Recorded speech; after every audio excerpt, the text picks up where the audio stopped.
GOP presidential hopeful Vivek Ramaswamy seems to be getting exactly what he wants following Wednesday's debate. Lots and lots of media attention. Amongst Ramaswamy's surprising supporters, Megyn Kelly and Glenn Greenwald. Those two appeared on Kelly's show and agreed that Ramaswamy's diagnosis of the Great Replacement theory as a policy of the Democratic Party is correct. Take a listen. I listed the things that Vivek said, like January 6th was an inside job and this. And the one thing he said in there that I will give him is the Great Replacement theory is a Democrat thing. It's not a Republican thing. He's 100% right about that.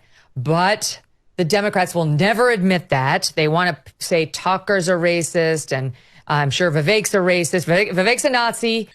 The Great Replacement theory is 1,000% a Democratic Party idea. There are Democratic Party operatives, mainstream ones, who wrote books saying that the key to an enduring permanent Democratic Party majority is ensuring that we have so much immigration that it changes the demographic composition of our country, and these newly arrived immigrants will forever be Democrats, and there'll be no way for us to lose elections because of these demographic shifts.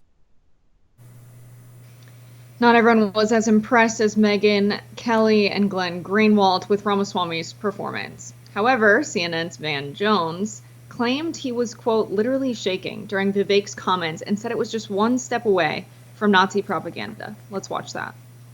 And the smug, condescending way that he just spews this poison out is very, very dangerous, because he won't stop Trump, but he's going to outlive Trump by about 50 years. And you're watching the rise of an American demagogue that is a very, very despicable person. Yeah. And I was shaking listening to him talk, because a lot of people don't know that is one step away from Nazi propaganda coming out of his mouth. Not one to let a good opportunity pass him by, Ramaswamy countered Jones by posting a clip from 2021 in which Jones appears to be actively pushing the Great Replacement theory himself. And that's basically the request from the racial justice left, is that we want the white majority to go from being a majority to being a minority and like it. That's a tough request.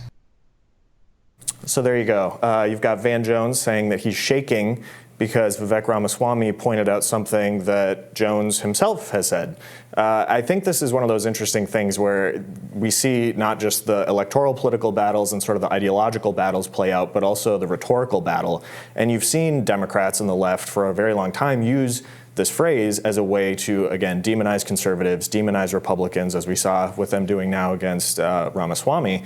But it's one of those things where if you just look at what the left is saying, they're often the ones that are pushing this. Specifically, the Democratic Party has, as Glenn Greenwald pointed out in that clip we showed from Megyn Kelly's show, this is something that Democrats have talked about and sort of even fantasized about for a long time, which is if they have a situation where they can't, with the current sort of demographic makeup of the United States, reliably win elections, which obviously the election of Donald Trump sort of pointed out the issue that they seem to have with that. They're just going to sort of change everything. They can't do it through redistricting. They can't do it through, voter laws. Instead, they're just going to try to import more people. And I think, as Glenn Greenwald was pointing out, it's something that is not a new idea, but it's one that has been used more as a weapon against conservatives and the right recently.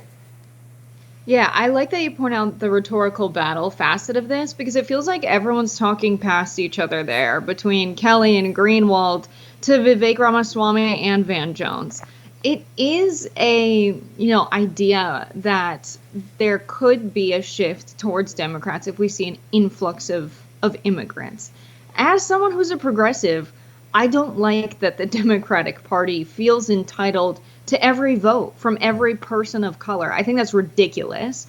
They need to pass policies that are popular if they want to win. It's absurd that they think that the diminishing population of white people proportionally in the United States is something that's good for their party because of trends that they've seen in the past with the Latino vote and with the black vote, that this is going to be very good for them and they'll be winning all of the time. No, absolutely not. We saw the Arab vote leave the Democratic Party and say, or not leave the party, but say they wouldn't vote for Joe Biden after his handling of the conflict in the Middle East right now and the support of Israel. So they're really not as entitled to this immigrant vote as they say they are. And I think what people like Van Jones are trying to point out, from what I know about his wing of the Democratic Party, is that it's been a problem for people like Tucker Carlson, Joe Rogan as well, that this could be a reality, that Democrats would push for this to be a reality.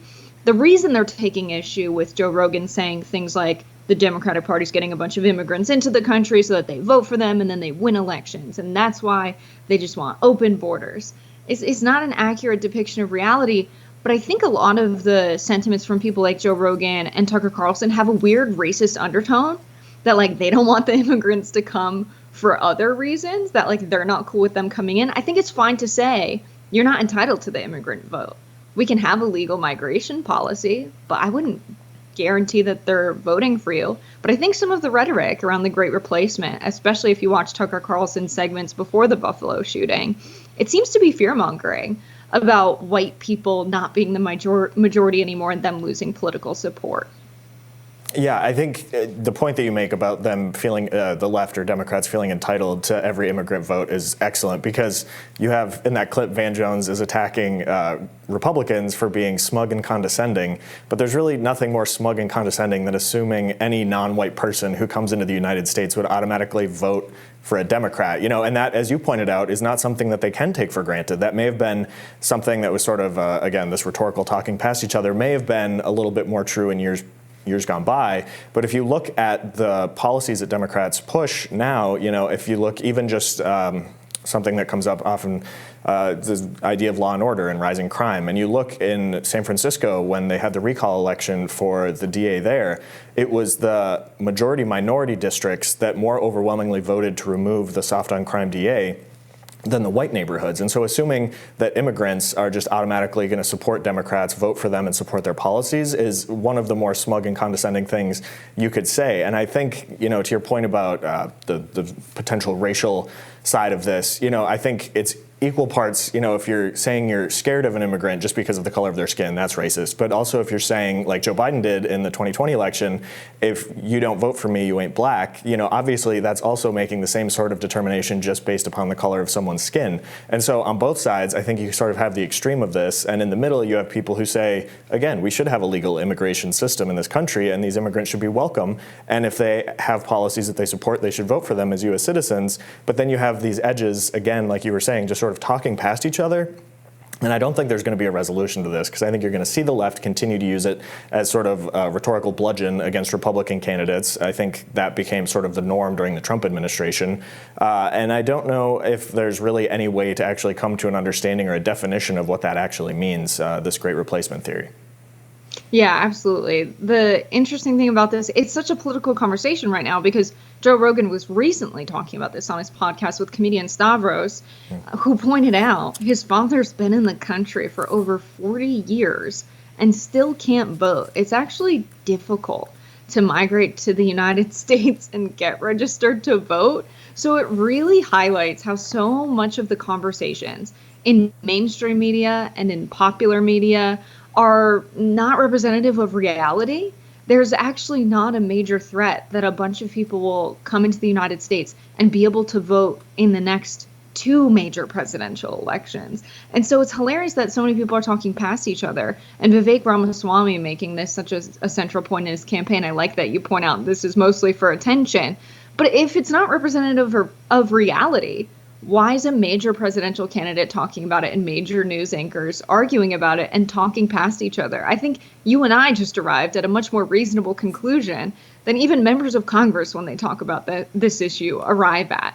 And I think that's really the crisis of American politics today, is so many conversations aren't representative of real problems. And even the people who are supposed to be asking those questions and having the answers to them aren't even asking them. Yeah, I'm not sure if you just announced our joint congressional run, but in any case, we will be back with more Rising right after this.